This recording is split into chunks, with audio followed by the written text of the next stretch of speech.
பாவங்கள் வறுமையை கொண்டு வரும், பொருளாதாரத்தை இல்லாமல் செய்துவிடும், ஒரு நெருக்கடியான வாழ்க்கை முறையை உருவாக்கிவிடும் என்பதை ஹதீதுகளை, குர்ஆனை ஆய்வுக்குட்படுத்திய நல்லறிஞர்கள் பதிவு செய்து வைத்திருக்கிறார்கள். அல்லாஹு தஆலா அல் குர்ஆனிலே சொல்கிற பொழுது, வமா அஸாபகும் மின் முஸீபா, ஏதாவது முசீபத்துக்கள் உங்களுக்கு பீடித்தால் வருவதாக இருந்தால், ஃபபிமா கஸபத் ஐதீக்கும், உங்களுடைய கரங்களால் அது சம்பாதித்தவைகளாகவே இருக்கும் என்று அல்லாஹு தஆலா சொல்கிறான். ஏதாவது எங்கட லைஃப்ல வறுமையோ இன்னொரு விடயங்களோ எங்கட தவறுகள் அதற்கு காரணமாக இருந்திருக்கும் என்பதை அல்லாஹு தஆலா சொல்லி காட்டுகிறான். இந்த வறுமையை கொண்டு வர்றதுல முதலாவது முக்கியமானது அறிஞர்கள் பதிவு செய்கிற ஒரு விஷயம் விபச்சாரம், ஜினா. அல்லாஹு தஆலா அல் குர்ஆனிலே சொல்கிறான், வலா தக்ரபுஸ் ஜினா, விபச்சாரத்தின்பால் நெருங்கவே வேண்டாம் என்று சொல்கிறான். இன்னஹு கான ஃபாஹிஷத்தன் வஸாஅ சபீலா, நிச்சயமாக விபச்சாரம் மானக்கேடானது என்பதோடு அல்லாஹு தஆலா நிறுத்தி விடாமல் தொடர்ந்து சொல்கிறான், தீய வழியாகவும் அது இருக்கிறது அப்படி என்று சொல்கிறான். தீய வழியாகவும் அது இருக்கிறது அப்படி என்று அல்லாஹு தஆலா அல் குர்ஆனில் சொல்லுவதை பார்க்கிறோம். எனவே விபச்சாரத்தில் ஒருத்தர் ஹலாலாக தண்ட மனைவி இருக்குது, அப்படி இருக்கிற பொழுது ஹராமான ஒரு வழியை அவர் தேட முற்படுகிற நேரத்துல குடும்பத்துல நிறைய புதிய புதிய பிரச்சனைகளை அவர் எதிர்கொள்வார். அவர் பல ரகசியங்களை பேண வேண்டிய சூழலுக்கு அவர் தள்ளப்படுவார். அதனால குடும்ப வாழ்க்கையில நிறைய முரண்பாடு வரும்.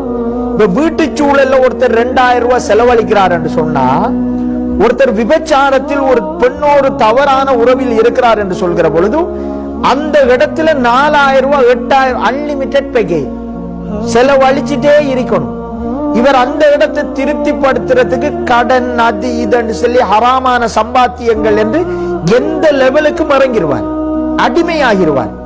அறிஞர்கள் எல்லாருமே அதை குறிப்பிடுகிறார்கள். ஒரு பரக்கத்தை இல்லாமல் செய்து மோசமான ஒரு இடத்துக்கு கொண்டு வந்து சேர்க்கும். அல்லாஹ்வை சொல்கிறான், மானக்கேடானது என்பதோடு நிறுத்தி விடாமல் அது வந்துட்டு தீய வழியாகவும் இருக்கிறது.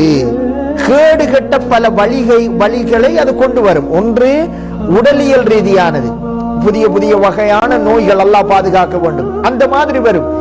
இன்னும் ஒன்று பல மேலதிக செலவுகளை உருவாக்கும், குடும்ப வாழ்க்கையில் நிம்மதி இல்லாத ஒரு சூழலை உருவாக்கும், வறுமையை பெரிய அளவில் கொண்டு வந்துவிடும் என்று அல் குர்ஆனில் அல்லாஹு தஆலா பொதுவாக சொல்கிறான்.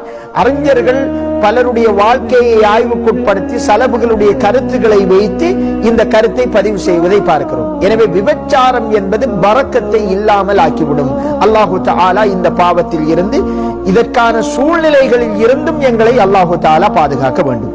இரண்டாவது ஒரு விடயம், அதாவது இரண்டாவது முக்கியமான வறுமையை பரக்கத்தை இல்லாமல் செய்கிற ஒரு அம்சம், அளவை நிறுவைகளில் மோசடி செய்தல்.